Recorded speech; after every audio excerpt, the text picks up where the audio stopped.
5 ტალანტს მისცემს, მეორეს 2-ს, მესამეს 1-ს. როგორ გაუნაწილა ძალისაებრ მათისა. ზოგს არ შეუძლია 5 ტალანტი ითვირთოს, ამიტომ 2 მისცა. ზოგს ის 2-ს არ შეუძლია და ამიტომ 1 მისცა. შესაბამისად ძალისაებრ გაუნაწილა და მათი ძალისაებრ ითხოვს 5-5, 2-2, 1-1.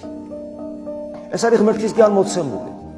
და ნახეთ რა ხდება. გაუმრავლეს და იმ ერთმა არ გაამრავლა, შეეშინდა რომ რაც ქონდა ისიც არ დაეკარგა.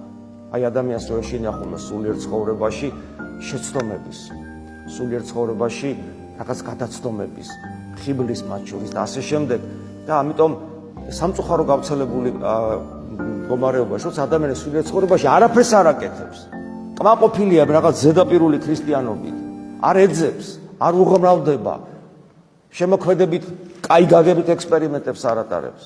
საკუთარ თავთან, ღმერთთან ურთიერთობაში. გესმით ეს ჩვენ ვეძებთ, ჩვენ შემოქმედებითობა ის კი არ არის მარტო დავხატო, მარტო მუსიკა შევქმნა, მეცნიერებაში მწვერვალებს მივახციო. საკუთარი თავის გარდაქმნაში, საკუთარი თავის ღმერთად გარდაქმნაში. თანამონაწილეობა უნდა მივიღოთ, იმიტომ რომ ღვთის თანამუშაკნი ვარ და ამას უდიდესი შემოქმედებითი პოტენციალი ჭირდება, რომელიც ადამიანს აქვს, ოღონდ ეს უნდა გამოავლინოს.